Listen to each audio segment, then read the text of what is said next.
Cet épisode de Navigante vous est présenté par Paprec. Depuis plus de 20 ans, le leader du recyclage et producteur d'énergie verte est un fidèle partenaire de la voile et a soutenu de nombreux marins, comme Jean-Pierre Dick hier et Johan Richaume aujourd'hui. En 2023, Paprec a été plus loin en donnant son nom à la Transat Concarneau-Saint-Barthélemy, rebaptisée la Transat Paprec. Une épreuve qui marque l'histoire de la course au large, puisque son nouveau sponsor l'a voulu mixte, une grande première. Un engagement fort qui s'inscrit dans la durée, destiné à donner aux femmes skippers une nouvelle place pour s'exprimer. Ce qu'elles ont d'ailleurs fait avec talent et pugnacité sur cette première édition courue en double mixte qui a donné envie à nombre d'entre elles de remettre ça en 2025.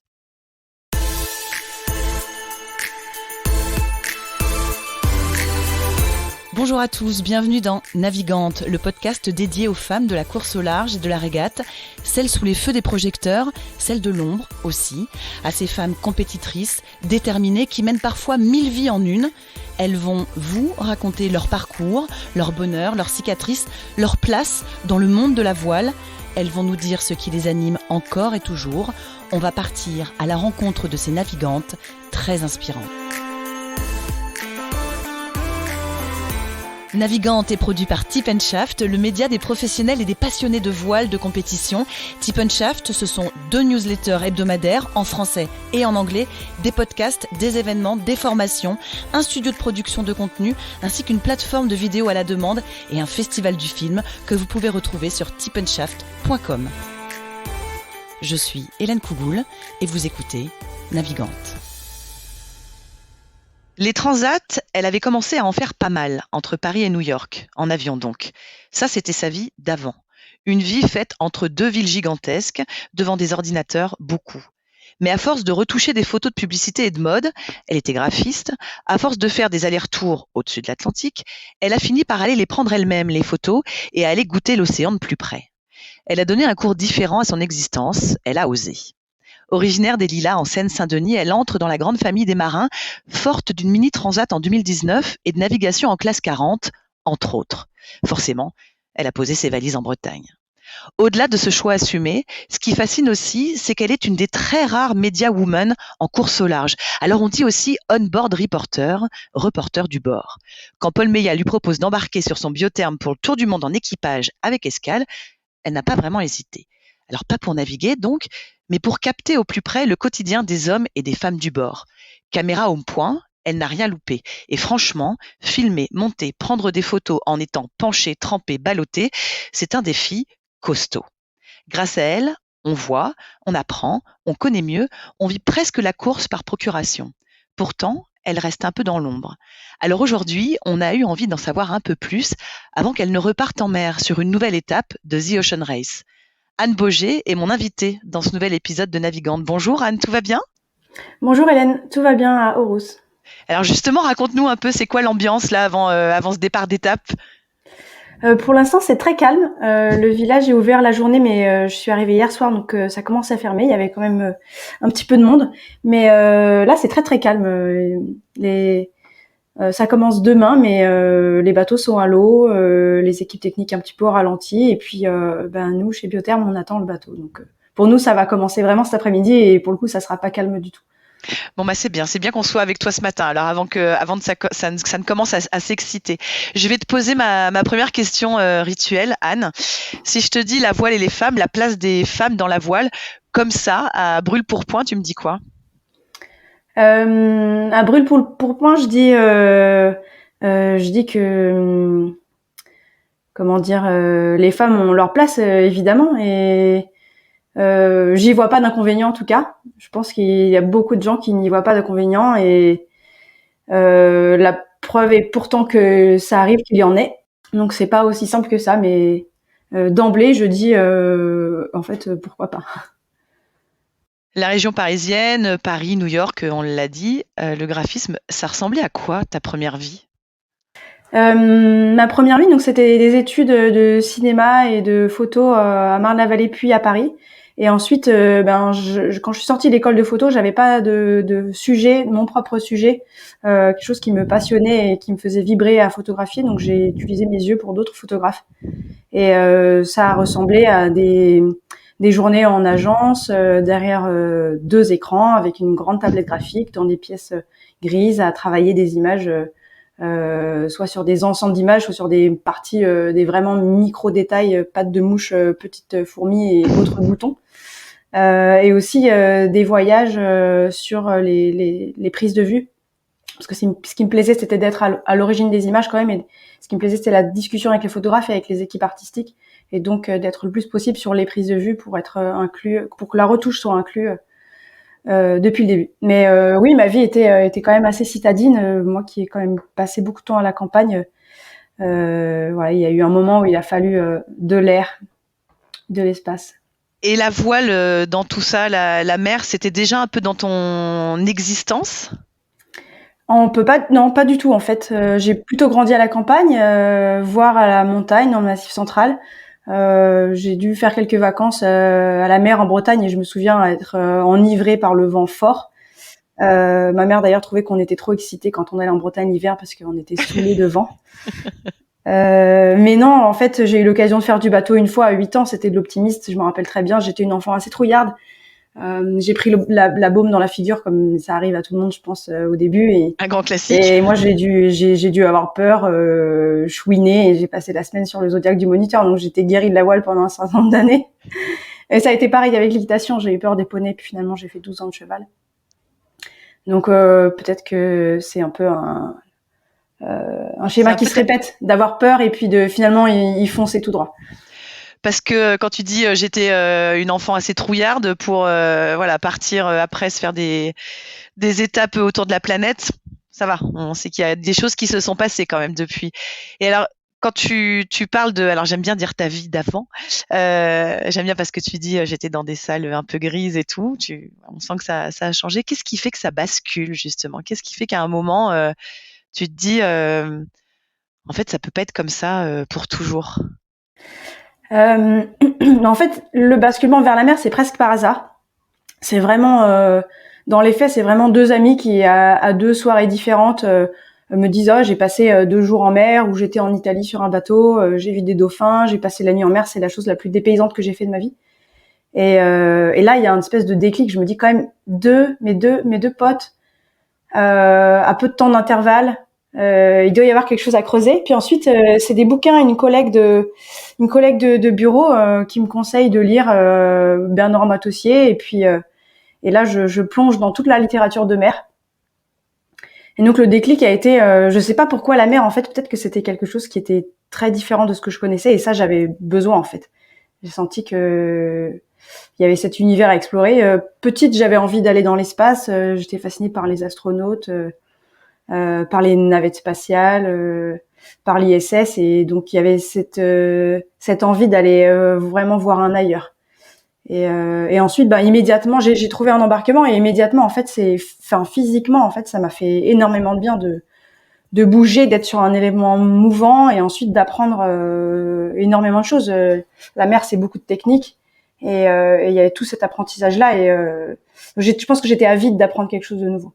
C'était quoi ce premier embarquement? C'était quoi cette première expérience où tu t'es dit qu'être sur un élément mouvant, c'était génial?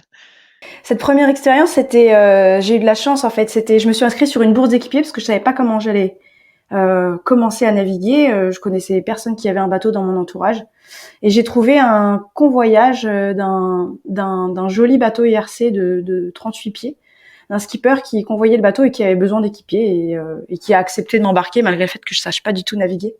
Donc c'était un convoyage entre Bonifacio et Marseille au mois d'octobre. Donc c'était une belle saison pour faire ce convoyage, et j'ai été conquise tout de suite. Ouais. Je suis arrivée à Bonifacio toute seule d'ailleurs parce que le skipper avait dû décaler son vol. En fait, il y avait du vent fort annoncé à Bonifacio, on pouvait pas partir, et il avait choisi d'arriver plus tard. Donc moi, j'ai habité sur le bateau pendant 3 jours toute seule, et c'était un paradis absolu. Je savais pas du tout aller aux toilettes, donc j'utilisais pas les toilettes du bord. Il a fallu remettre les pare-battages parce que le bateau commençait à raguer contre le quai avec le vent fort, et je savais pas faire, donc j'ai demandé de l'aide. Enfin, et j'entendais tous ces bruits en fait, le mât qui vibrait avec le vent qui montait, les drisses qui claquaient, et tout quand le bateau le bateau se prend de vie en fait avec le vent et le petit clapot du port, et j'ai tout de suite senti que ça me donnait beaucoup d'énergie. Comment est-ce qu'on fait quand on vient pas du tout de ce milieu-là et qu'on se dit on va aller faire la mini? On tape à quelle porte? On passe quel coup de fil? Comment on y arrive? Est-ce que toi tu t'es dit mince par quel bout je vais prendre tout ça? Comment est-ce que comment ça s'est goupillé si je puis dire? Comment est-ce que tu t'es retrouvée au départ? Bah, ce qui est drôle, c'est que je pense que enfant, j'étais pas extrêmement compétitrice, mais j'ai quand même toujours été attirée par la performance. Euh, je pense en tout cas par son côté exigeant. Et du coup, bah, j'avais choisi par exemple pas par hasard, c'était un bateau de course, le bateau IRC, un joli bateau avec une coque noire et une ligne blanche au milieu. Et son skipper j'avais fait des photos à bord pour reprendre l'histoire. J'avais fait des photos à bord pendant le convoyage parce que j'étais fascinée par la mer et puis que je servais à pas grand chose à bord, il faut dire ce qui est. Et il a apprécié mes images et il m'a dit, bah en fait, ce que tu pourrais faire, c'est aller à La Rochelle. J'ai quelques copains qui naviguent et avec qui tu pourras échanger des images contre de la navigation en fait. Tu peux leur proposer quelques portraits en échange d'embarquement. Et donc c'est ce que j'ai fait. 2 semaines plus tard, j'étais à La Rochelle sur le ponton des Mini avec un entraînement de Jean Sausset avec les skippers Sébastien Pébélier et Quentin Vlaminck qui ont bien voulu m'embarquer. Et en fait, petit à petit, en échangeant quelques images, en faisant quelques vidéos, je suis devenue amie avec ces gens-là que j'ai suivis aussi parce que j'admirais beaucoup. Et puis au fil des navigations, ils m'ont dit, en fait, c'est fait pour toi, tu devrais faire ça. Donc ça a mis très longtemps à mûrir. J'ai eu une première fois, j'y ai pensé en 2017, mais c'était trop tôt.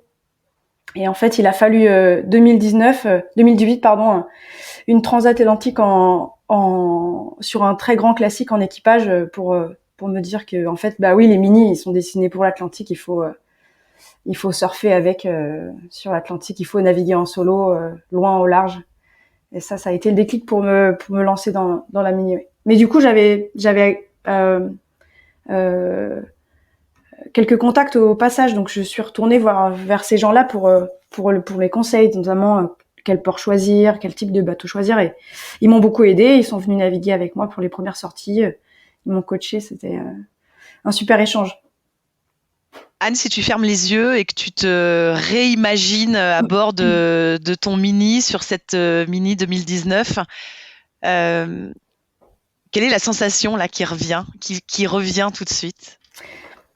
À chaque fois, c'est beaucoup d'exaltation en fait. À chaque fois que je me plonge, je me dis mais j'avais une énergie de dingue et mine de rien, j'ai l'impression de l'avoir conservée depuis.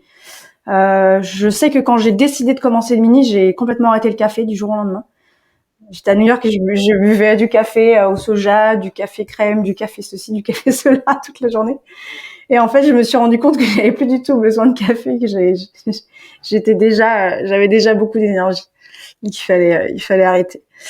Et oui, après quand je repense à mon mini, en tout cas en particulier à ma transat, ma transat, il y a eu une sorte de déception parce que j'ai cassé une barre de flèche dans un grain à 1100 milles de l'arrivée. Et j'ai fait un peu comme Biotherme sur la dernière étape, j'ai convoyé le bateau sous Foc pendant 1100 milles. Et donc il y a cette déception aussi, cette frustration, parce que c'est arrivé au moment où je commençais à être à l'aise avec le bateau, au bout de 2 ans de projet, à vraiment prendre du plaisir, à mieux comprendre la météo. Et donc il y a eu cette frustration, mais bon, je me suis raccrochée au moment de mer que j'aime aussi, en dehors de la course, c'est-à-dire faire sa lessive à bord, beaucoup lire, prendre soin du bateau, regarder. Et dans ces coups de temps-là, quand tu es à la barre de ton bateau, New York, les bureaux un peu gris, comme tu disais tout à l'heure, te paraissent loin? En fait, pas tant que ça. Je regrette pas cette période-là. Je l'ai beaucoup aimée. D'ailleurs, ça m'arrive en fait de faire encore de la retouche, 1 à 2 sessions par an. En fait, c'est vrai que les périodes de photographie de voile, c'est très saisonnier. Et les gens avec qui je travaillais, notamment à New York, j'ai toujours des relations avec eux et c'est des gens qui me font toujours confiance. Donc c'est quand même un plaisir de poursuivre cette relation et par petites sessions, quand je peux les dépanner et que moi ça m'arrange dans mon planning, on va dire, je continue. Donc puis ça permet de garder un œil aussi, je sais pas, de garder ce savoir-faire là. Donc ça me paraît très différent. C'est sûr que ce qui me paraît très différent, c'est la période en effet où je me suis consacrée pendant 2 ans au mini et 2 ans en classe 40 où j'avais plus du Sika dans les mains et une cale à poncer ou des aiguilles à mateloter Que ta palette graphique et ton crayon. Ouais. Voilà, mais en fait, je peux dire que depuis la fin du projet Classe 40, j'ai l'impression de rejoindre les deux univers. J'ai l'impression, enfin tous les jours je m'occupe de matériel photo et tous les jours je m'occupe de bateaux en fait de manière indirecte. Donc c'est vraiment les deux univers qui se rejoignent et qui s'alignent aujourd'hui. Alors justement, on va en parler parce que ça me fascine assez. Hein. Les reporters du bord, si on traduit ça en français, c'est vraiment fascinant. Comment ça se passe, la rencontre avec le skipper Paul Meillat? C'est au défi Azimut que vous vous rencontrez tous les deux? Exactement, ouais. En fait, Samantha Davis m'avait proposé d'être média à bord de son bateau pendant les 48 heures du défi Azimut, et c'était une année Vendée Globe, si je me souviens bien. Donc, elle s'était beaucoup entraînée avec Paul, et sur le défi, Paul était veilleur. Donc, Paul ne touchait pas un boot comme moi. Il trépignait pas mal. On appelle du faux solo, voilà, pour expliquer aussi. Voilà, c'était en faux solo, exactement. Et je me souviens pas qu'on ait beaucoup parlé, mais je sais pas, c'était très chouette à bord. Et ensuite, moi, j'étais intéressée par l'Ocean Race, mais c'était un moment où j'avais pas vraiment le temps d'aller voir les équipes, de démarcher, et je savais pas que Paul allait participer. Donc lui, il avait dû garder en tête ce moment-là de 2 ans auparavant, et voilà. Quand il te propose d'embarquer et d'être enrôlé pour cette course-là, pour être on-board reporter, comme on dit, t'hésites pas longtemps alors, j'imagine? Non, j'hésite pas du tout longtemps. Ouais, j'étais. En fait, c'est mon emploi du temps de freelance qui fait ça aussi, peut-être depuis tant d'années auxquelles je suis habituée. Il y a des parties qui sont un peu stressantes parce qu'on sait pas à quoi va ressembler sa vie dans les prochains mois, mais il y a la belle chose, et ce que j'aime aussi, c'est que ça laisse beaucoup d'occasions possibles d'arriver. Donc ça, c'en est une belle. Ouais, j'ai pas hésité longtemps. Ouais. Est-ce que tu peux expliquer à nos auditeurs, Anne, en quoi ça consiste exactement d'être on-board reporter? Alors on dit aussi media woman, media man. Voilà, on est sur le bateau avec l'équipage, mais on a une caméra ou un appareil photo dans les mains, c'est ça? Qu'est-ce qu'on fait? Exactement, ouais. Qu'est-ce qu'on te demande de faire? Alors sur cette course-là, sur l'Ocean Race, parce que ça peut arriver que ce soit différent sur certaines courses, mais sur cette course-là, les OBR n'ont pas le droit du tout de participer à la performance du bateau. Donc, on ne touche à rien. On ne touche à rien du tout. La seule chose dans laquelle j'ai le droit de participer, c'est de réparer si besoin, d'entretenir les systèmes de communication, parce que ça fait aussi partie de mon rôle. Donc, quand les antennes satellites ne fonctionnent pas, par exemple, j'ai le droit d'aller vérifier que les câbles sont bien branchés, etc. Mais c'est tout ce que j'ai le droit de faire. J'ai le droit aussi d'aider un petit peu à la vie à bord. Je suis pas tenue de faire de m'occuper toute la vie à bord, mais naturellement, je le fais beaucoup plus que les autres. Et donc ça, c'est un de mes petits rôles. Et alors, quand on dit la vie à bord, ça veut dire que, par exemple, tu fais la nourriture. Oui, en fait, je fais pas vraiment la nourriture parce que moi, une des particularités du Mediaman, c'est qu'il est hors quart, c'est-à-dire qu'il gère son propre temps de veille et de sommeil. Et donc, je peux pas être disponible pour faire la nourriture pour tous les marins parce que ça s'arrête jamais. En fait, c'est 24/24 et tous les 2 heures, il faut faire un plat.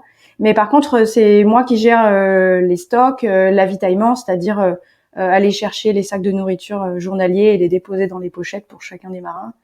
Ranger les poubelles aussi parce qu'en fait les marins ont pas le temps de faire ça, il faut qu'on se concentre à autre chose.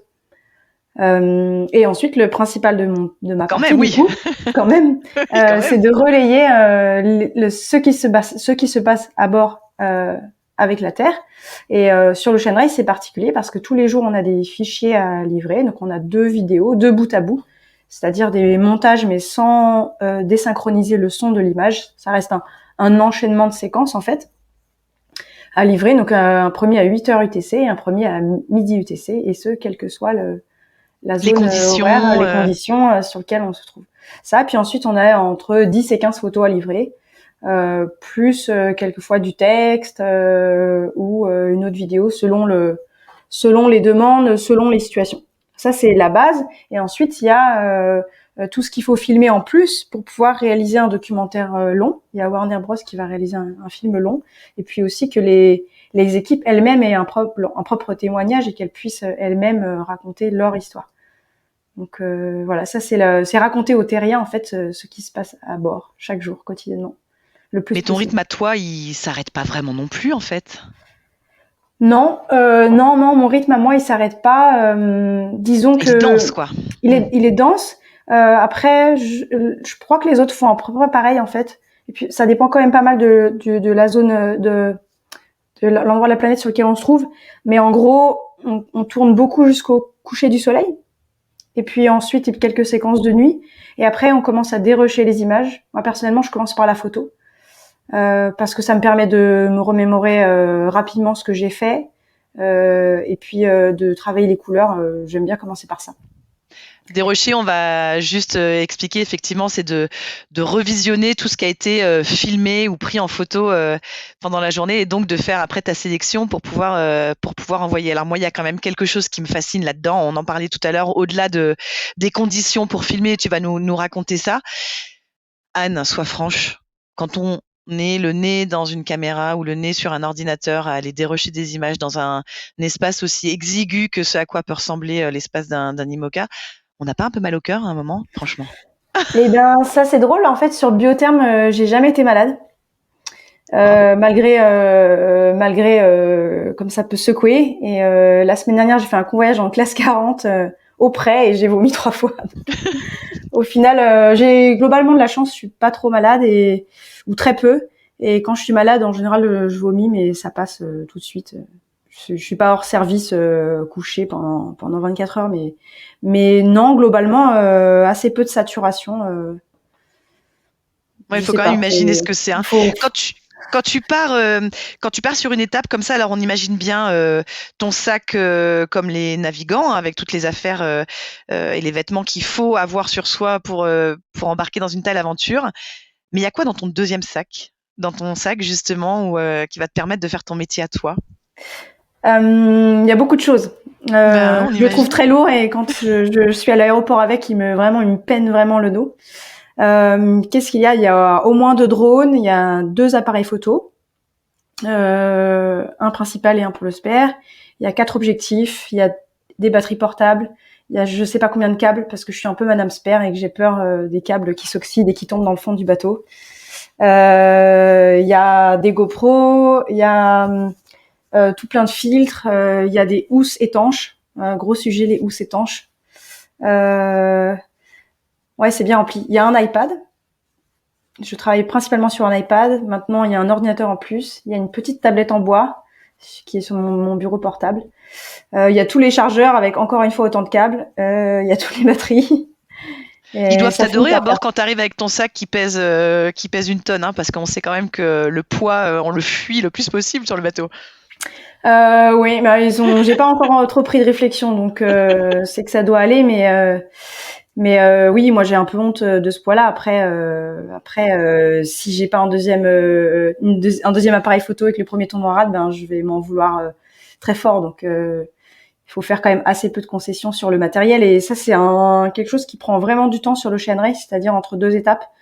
De tout nettoyer, de tout vérifier et de remplacer ce qui a été cassé, ce qui a pris l'eau, ce qui s'est abîmé. Donc c'est une assez importante partie du travail. Anne, comment est-ce qu'on arrive à faire sa place à bord, au-delà de la place physique, mais sa place aussi finalement dans l'équipage sans faire partie de l'équipage? Ton secret à toi, c'est ça a été quelle approche en fait? T'as fait quel accord t'as passé avec les navigants? Comment est-ce que tu t'es fondu dans l'équipage sans pour autant être et partie prenante, mais devoir voilà être sur leur nez tout le temps avec ta caméra? Je sais quand j'arrive sur les bateaux, j'aime bien demander au skipper s'il y a des choses qu'il veut pas qu'il filme d'un point de vue déjà technique, performance, s'il y a des choses qui sont un petit peu secrètes. C'est un peu formel et en général on me dit non non tu peux tout filmer, il y a pas de souci. Mais j'aime bien le demander, je trouve que enfin c'est une sorte de respect en fait. Et ensuite dans un premier temps, je pense que mon rôle veut que je me fasse le plus petit possible. Donc déjà ne pas gêner les manœuvres et ne jamais gêner, c'est déjà Oui, c'est pas Quelquefois, c'est facile. un challenge et surtout pour varier les points de vue. En fait, des fois, on a un peu envie de risquer. Bon, je me mets là, peut-être que ça va passer parce qu'il va pas venir là à ce moment-là. Des fois, on risque un chouïa, mais le but, en un, c'est de pas gêner. En deux, je dirais, c'est de pas inquiéter. Ou enfin, un et deux, ça se vaut, mais Que tu ne c'est-à-dire deviennes pas un souci que supplémentaire, ne quoi. devienne pas un souci supplémentaire. Donc, pas de risque excessif qui fasse que l'équipage soit soucieux à mon sujet. Donc ça, c'est en un et en deux. Puis après, une complicité en fait qui se lie petit à petit pendant l'écart, des blagues, du soutien aussi, je pense. C'est ça que j'allais te demander. Est-ce que Soutien, ouais. tu sens que tu as ce rôle-là aussi quelque part? Pas de confidente, mais au moins de soutien, puisque toi, tu n'es pas dans la... Même si c'est extrêmement dur et compliqué, hein, le rôle de médiaman à bord, faut Ouais. quand même imaginer que c'est quelque chose de très, très costaud. Non, en fait, j'essaie de très peu rentrer dans la psychologie, je pense. C'est-à-dire, D'accord, si je vois que les marins ont pas le moral, je pense que c'est pas vraiment mon rôle d'essayer de leur remonter, en fait. d'accord. Déjà parce que le mien, quand le leur est bas, le mien il est aussi bas en général. Enfin, il va descendre avec. Et l'autre chose, c'est oui, je pense pas que ce soit mon rôle d'influencer directement par la parole, en tout cas. Donc, Et on mais ose sortir sa caméra quand le moral est bas des bah, navigants? c'est difficile. Il faut se faire vraiment violence parce qu'en fait, enfin, on fait un bloc avec l'équipe. Mais en même temps, on sait que c'est ça qui sera beau dans l'histoire finale. Et puis au final, on sait que tout passe, quoi. Tout, les choses positives, les choses négatives, le temps avance et ça passe. Et à la fin, on décide ce qu'on veut en penser et comment on les juge ou ne pas les juger d'ailleurs. Mais du coup, ça vaut le coup de les témoigner quand même. Donc, je me fais violence. Raconte-nous un moment tendu là d'une étape, un moment où tu as trouvé que c'était vraiment ou compliqué ou tendu et qu'il a fallu gérer. Un moment tendu, ben oui, quand sur la dernière étape, sur l'étape 4, avant d'arriver à Newport, on traverse une dépression qui est assez qui est très virulente. Donc le premier moment tendu, c'est le moment du choix. Est-ce que les marins choisissent de continuer tout droit dans l'angle qu'ils ont actuellement et du coup d'aborder la dépression plutôt près avec moins d'échappatoire, ou bien de faire un bord vers le sud-ouest, de rentrer plus tard dedans et de rentrer avec un angle de travers qui pense être mieux pour la mer. Donc il y a ce moment tendu là et ça c'est des moments de stratégie en fait, mais ça arrive souvent, mais il y a une actualisation permanente des fichiers météo et ça c'est la bonne tension. Après, plus tard dans la nuit, il y a le J2, donc le foc principal qui se déroule et qui se déchire et ça c'est dur parce que un J2 ça vaut cher, c'est une belle voile, elle est neuve et elle est abîmée quoi. Et puis surtout elle risque d'endommager le bateau. Donc là ça crie un chouïa à bord. Enfin en tout cas ça s'énerve un peu et puis tout de suite il y a pas la solution. Donc pas facile.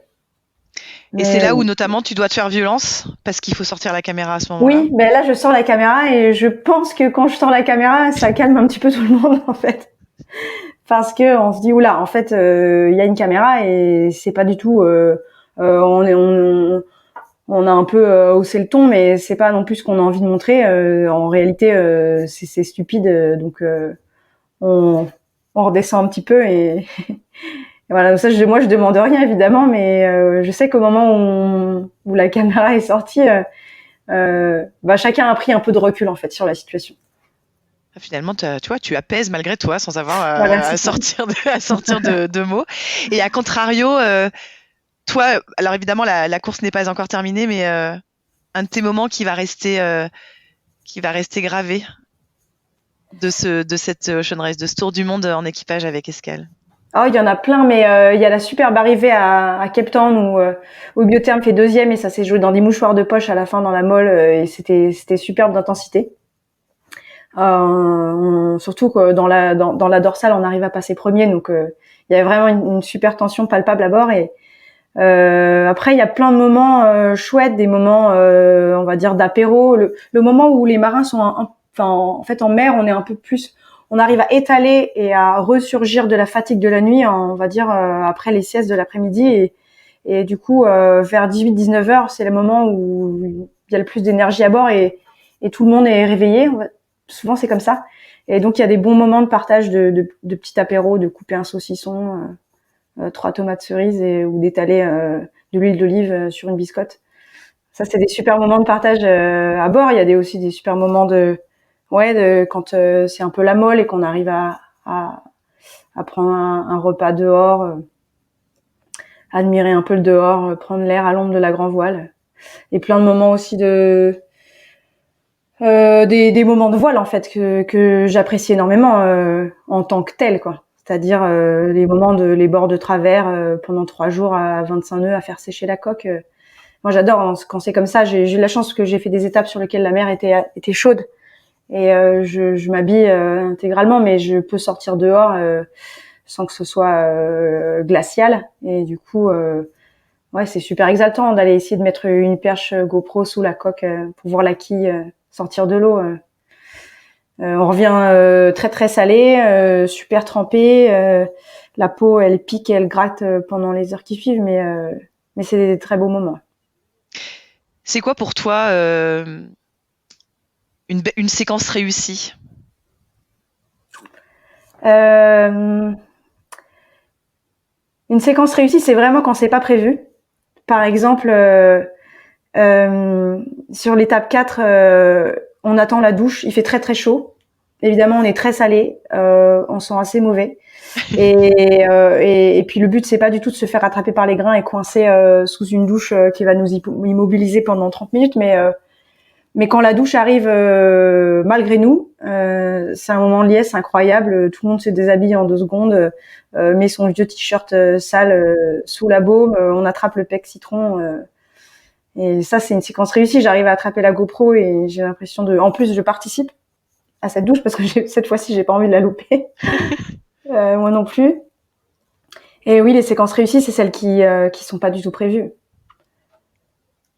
Marie Rio qui sort son téléphone et qui commence à chanter du rap et une comptine pour enfants parce que elle craque dans la molle.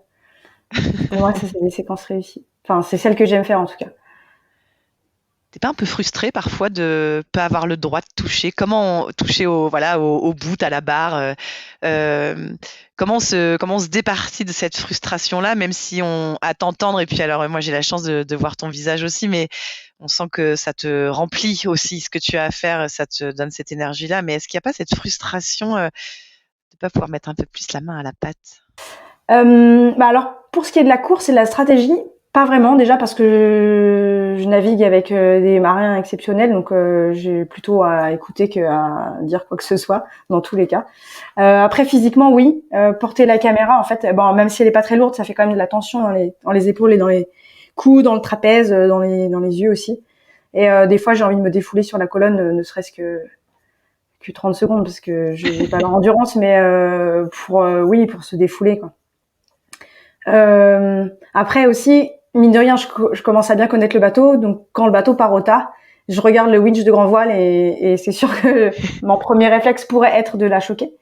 Mais en réalité, il y a 2 choses qui m'en empêchent. D'une part, j'ai la caméra dans les mains et en fait, quand le bateau part au tas, il faut d'abord que je me mette en sécurité, que je mette la caméra en sécurité. Et en absolu deuxième, c'est filmer. Donc au final, chacun son rôle et chacun se débrouille avec ce qu'il a à faire. Donc oui et non, oui.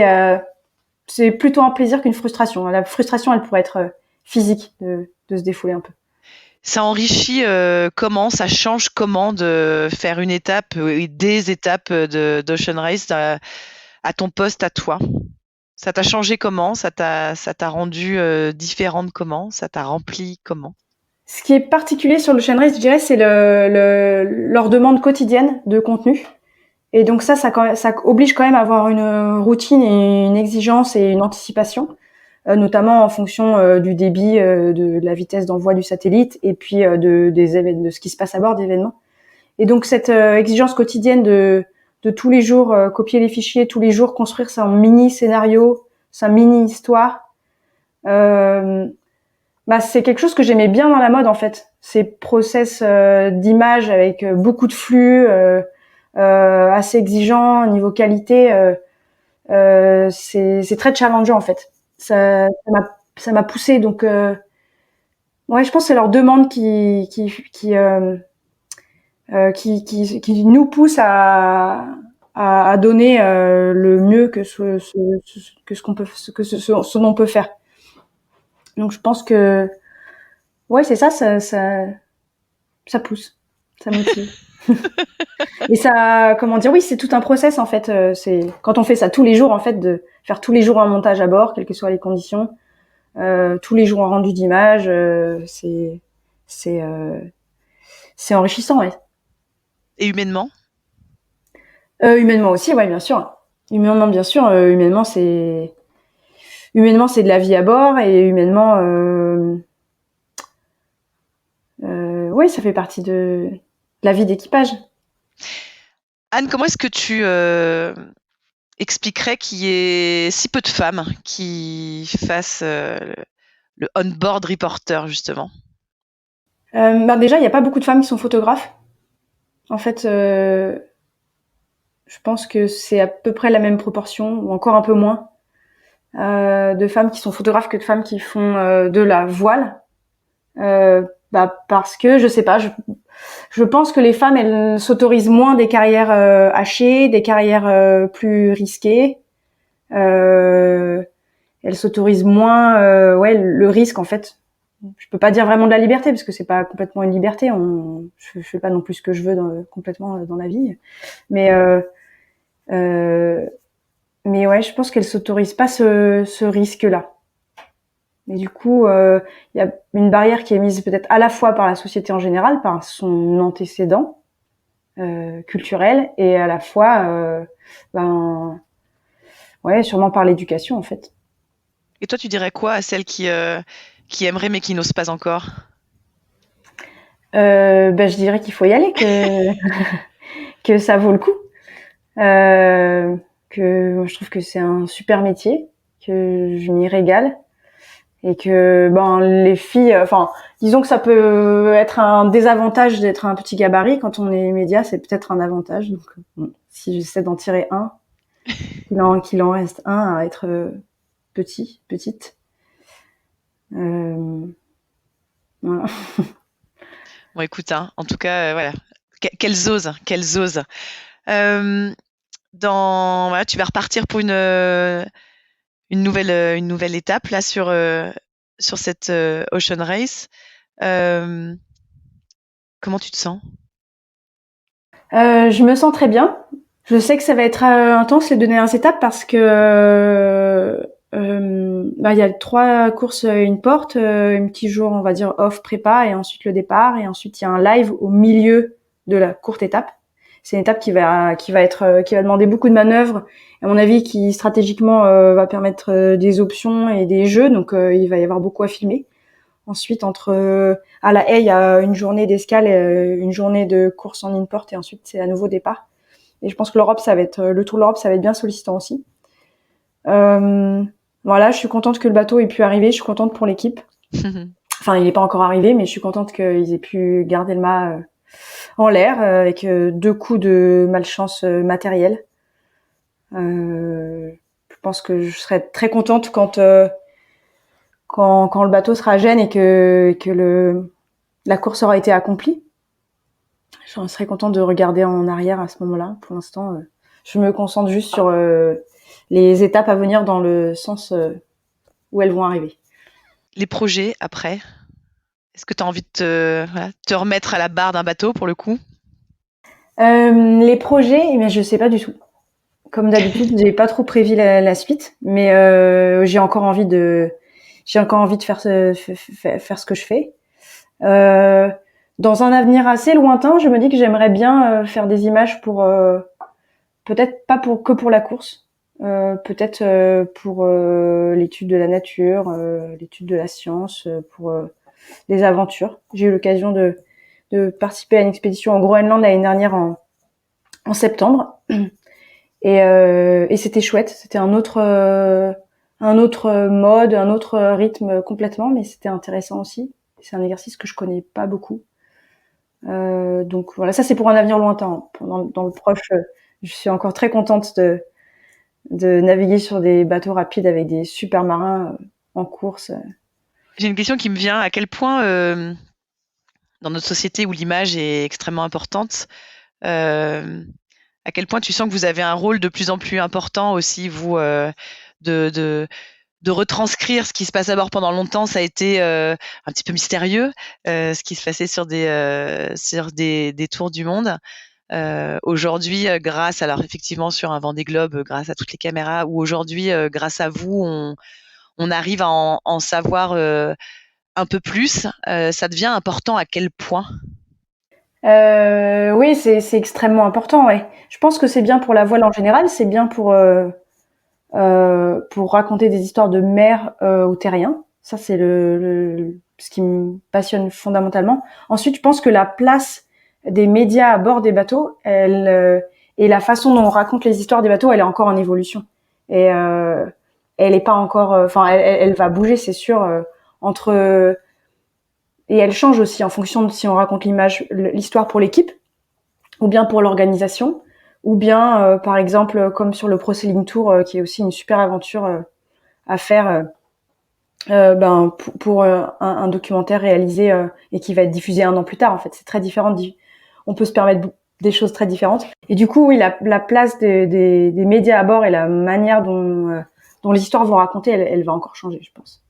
Est-ce qu'il y a eu des moments, mais elle va changer. Est-ce qu'il y a eu des moments où tu t'es interdit de filmer, où tu t'es dit bon là je pose la caméra, c'est pas le moment?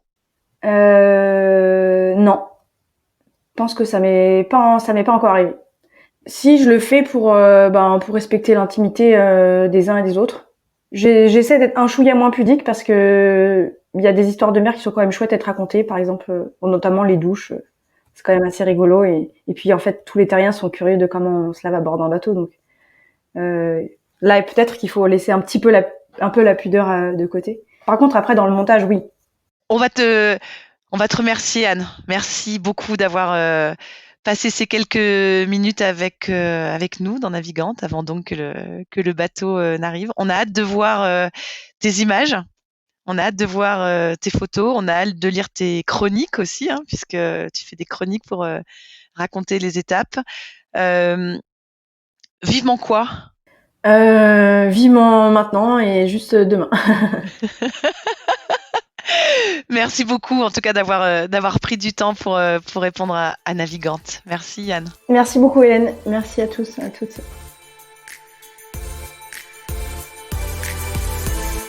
Merci d'avoir écouté cet épisode de Navigante, produit par Tip & Shaft.